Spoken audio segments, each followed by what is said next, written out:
Hello, in front of me I have Zepp Z watch, and I'm gonna show you how to turn on the power saving mode on this device.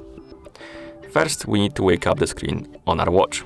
You can do it by pressing the middle button or tapping on the screen.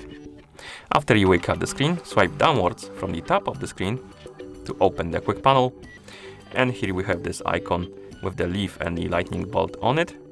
That's the battery saver icon. Tap on this icon.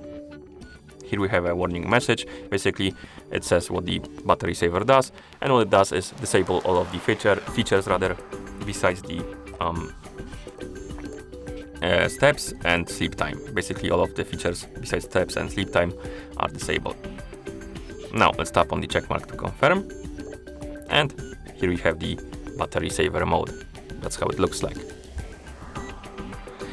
And to go back to the normal mode, simply press and hold the side button until you go back to the normal mode. And that's how you turn off the power saving mode. Thank you for watching.